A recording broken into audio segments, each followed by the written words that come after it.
Welcome back, folks. So, in a continuation of our lessons on eukaryotic cells, I now want to talk a little bit about cell motility, how they're framed, and different cell-to-cell connections. So microtubules control the beating of flagella and cilia, and microtubule-containing extensions that and these are microtubule extensions that project from some cells. Motile cilia are found in large numbers on cell surfaces, and they're used to more transport things than transport cells, although locomotion is used by some organisms in the protists, and we call those ciliates. Flagella are limited to one or a few per cell and are not found by the hundreds. Many unicellular protists are propelled through the water by these cilia or flagella, and cilia and flagella differ in their beating patterns.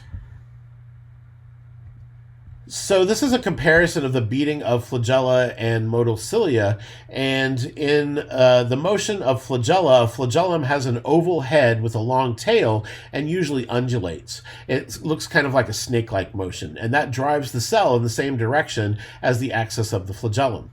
Propulsion of a human sperm cell is an example of a flagellated locomotion in a unicellular component. Part B here is showing the motion of cilia. Cilia have a back and forth motion and a rapid power stroke that moves the cell in a direction perpendicular to the axis of the cilium, or creates currents and draws water across a membrane or mucus across a membrane.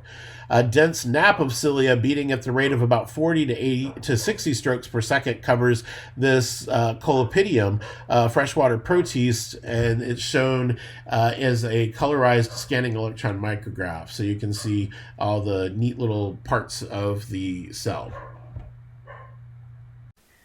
Chlamydomonas is a unicellular green alga with two interior flagella and a single cup-shaped chloroplast. Each cell is about 10 micrometers across. This cell is viewed with Nomarski optics, which gives an image that appears three-dimensional. The smooth space at the anterior end, at the bottom of this cell, is the contractile vacuole, which you can see contract in this clip. This organelle is involved in water regulation in Chlamydomonas.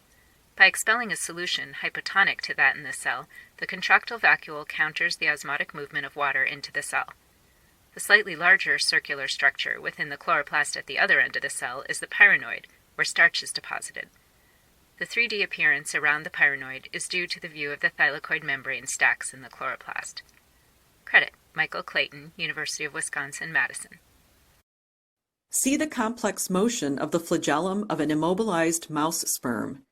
These images were taken using dark field microscopy, with the recorded image inverted to show the cell as dark against a light background. As the flagellum undulates, notice the presence of smaller secondary waves superimposed upon the large back-and-forth primary waves. Credit: Geraint Vernon and David Woolley, University of Bristol, England. Paramecium moves by coordinated beating of its many short cilia. The cilia form longitudinal rows along the entire body of the cell and into the oral groove. The beating action of the cilia moves the paramecium forward and backward. It also produces a slow rotation of the cell as it moves through the water. The cilia in the oral groove propel food particles into the cell mouth, where the food can be ingested by phagocytosis. Credit: Graham R. Kent and Rebecca L. Turner, Smith College. So looking at the internal structure of cilia and flagella, they share a common internal structure. A group of microtubules sheathed in an extension of the plasma membrane exist in them, and they have what's called a 9+2 arrangement, which is 9 doublets of microtubules arranged in a ring on the outside with 2 single microtubules that run up the middle for support. A basal body is something that anchors the cilium or the flagellum into the cell membrane or the cell wall, and a motor protein called a dynin, which drives the bending movements of a cilium or a flagellum, is attached to that area. Flagella, singular flagellum, and cilia, singular cilium, are microtubular structures that extend outside some cells and that assist in moving the cell or the cell's surroundings. Flagella are much longer than cilia. When a cell has cilia, their number is large, whereas a cell will have few flagella or a single flagellum. Many protists have cilia, and the sperm of many plants and animals have flagella. Flagella and cilia are assembled from tubulin subunits organized to form a circular arrangement of 9 pairs of microtubules attached to a central pair. Flagella and cilia bend to cause movement of either the cell or the surroundings. The bending uses energy derived from the hydrolysis of ATP. So dynin has 2 feet that walk along the microtubules, and I mentioned those earlier when we were talking about transport. One foot maintains contact while the other releases and reattaches one step further along. And so they kind of walk things along. The movements of the feet cause the microtubules to bend rather than slide because the microtubules are held in place. Microfilaments are solid rods about 7 nanometers in diameter, built as twisted double chains of actin subunits, a protein. A network of microfilaments helps support the cell's shape, and they form a cortex just inside the plasma membrane to help support that shape. Bundles of microfilaments can make up the core of microvilli of intestinal cells as well. And this is a photomicrograph showing these microfilaments, the actin filaments and then intermediate filaments. So microfilaments that function in cellular motility contain the protein myosin in addition to actin. The cells crawl along the surface by extending pseudopodia, cellular extensions, and moving towards them. And then cytoplasmic streaming happens in plants, and in plant cells you can see this pretty readily, but you can also see it in animal cells like amoeba. And it's a circular flow of cytoplasm within the cell driven by actin-protein interactions. So here we just have a few diagrams and electron micrographs of these different filaments and how they work. In these cells of Elodia, a water plant, the central space of each cell is occupied by a huge central vacuole, around which you can see cytoplasmic streaming. In the stream of cytosol, you can see mitochondria and also chloroplasts, the larger pigmented organelles. This movement allows nutrients and metabolic products to reach all parts of the plant cell. Credit Michael Clayton, University of Wisconsin-Madison.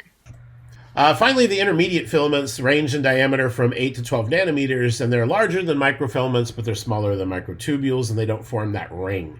Intermediate filaments are more permanent cytoskeleton fixtures than the other 2 classes. They don't move around a whole lot, and they help support the cell shape and fix organelles in place so they're not free-floating all over. So most cells synthesize and secrete materials to the outside of the cell, as we've been talking about. These extracellular materials and structures are involved in many essential cellular functions. The cell wall is an extracellular structure that distinguishes plant cells from animal cells. Prokaryotes, fungi, and some protists also can have cell walls. The cell wall protects the plant cell, maintains its shape, and prevents excessive uptake of water. Plant cell walls are made of cellulose fibers embedded in other polysaccharides and proteins. Plant cell walls may have multiple layers. You may have the primary cell wall, which is relatively thin and flexible, and it's secreted first. The middle lamellae is a thin layer between the primary walls containing polysaccharides called pectins, and then the secondary cell wall in some cells, added between the plasma membrane and the primary cell wall, adds a third barrier. In this illustration, we're showing a plant cell wall that shows the primary cell wall, which is the outer layer, and the secondary cell wall, which is the thick inner layer.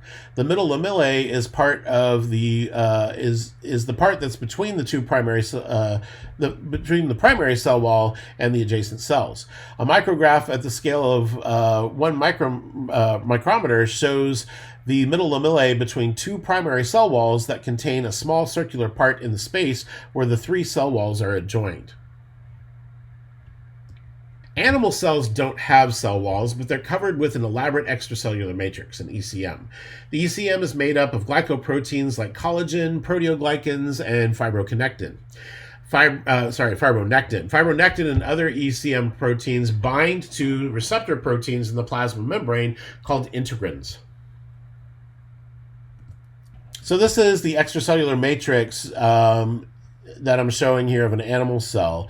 And you've got collagen fibers, which are thick, long strands that are embedded in a web of proteoglycan complexes. You have thin strands weaving between the collagen strands, and this is the proteoglycan complex that consists of hundreds of proteoglycan molecules attached non-covalently to a single long polysaccharide molecule. From the double protein channel in the plasma protein, a hook-like shape goes to form the collagen fibers, and fibronectin is one of the ECM proteins that attaches the ECM to integrins embedded in the plasma membrane. The space between the two protein complexes on the plasma membrane is the integrin, and integrin are membrane proteins with two subunits that bind to the ECM on the outside and to the associated proteins attached to microfilaments on the inside. A separate illustration shows a proteoglycan complex that contains a long, thin filament in the middle that's labeled as the polysaccharide molecule. The proteoglycan molecule are many small filaments attached to the polysaccharide like branches, and it consists of the core protein, a strand, along with attached to carbohydrates, which are many small thin strands like branches coming off. The ECM, or extracellular matrix, has an influential role in the lives of cells. It can regulate a cell's behavior by communicating with cells through integrins. The ECM around a cell can also influence the activity of genes in the nucleus. Mechanical signaling may occur through cytoskeletal changes that trigger chemical signals in the cell. Neighboring cells and tissues, organs, or organ systems often adhere, interact, and communicate through direct physical contact, and those are done through different types of cell junctions. And we're going to go over these different types in the latter part of this lecture. So plasmodesmata are channels that connect plant cells. They're just kind of like pores that are always open, and water and small solutes, and sometimes proteins and RNA, can pass from cell to cell. And this is a photomicrograph of exactly what this looks like. And so what we're seeing is the plasma membranes and then the cell wall, and we're seeing these channels that are the plasmodesmata in between. So there's three types of cell junctions that are common in epithelial tissues. At tight junctions, membranes of neighboring cells are pressed together, preventing leakage of extracellular fluid. Desmosomes, anchoring junctions, fasten cells together into strong sheets, and gap junctions provide cytoplasmic channels between adjacent cells. And these are used for communicating junctions. So this illustration shows two adjacent cells. The plasma membrane between the adjacent cells show no space, and the tight junction prevents fluid from moving across this layer of cells. Connecting to the adjacent cells are the intermediate filaments and the gap junction through which the ions pass. Micrographs of the tight junction, desmosome, and a gap junction are shown here as well. Animal cells in multicellular tissues are usually joined by tight junctions, desmosomes, also called anchoring junctions, and gap junctions, also called communicating junctions.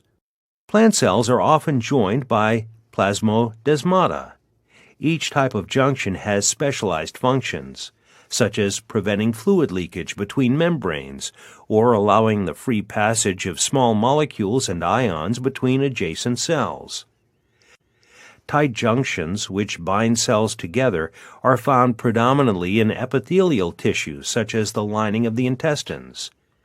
Tight junctions form a barrier that prevents fluids from moving between the intestinal space and the space between cells. Desmosomes, or anchoring junctions, appear as thickened patches in the cell membrane region between two cells.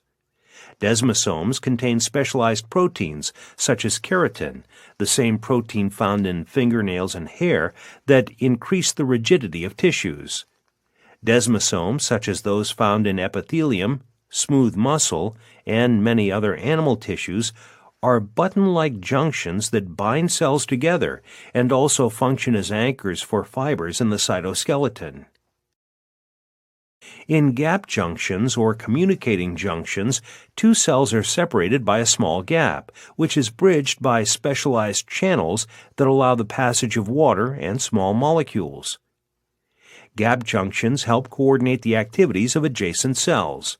For example, a hormone that stimulates one cell will often activate adjacent cells as well by the passage of intracellular signals through gap junctions. Plant cells, unlike animal cells, are surrounded by thick walls that form rigid tissues. They do not need the junctions found in animal tissues. But some higher plant cells are interconnected by plasmodesmata, tube-like structures that penetrate through cell walls and form fluid connections between adjacent cells. Like gap junctions in animal cells, plasmodesmata allow the free exchange of small molecules and help coordinate the activities of neighboring cells. So a cell is greater than the sum of its parts, just kind of wrapping all this up.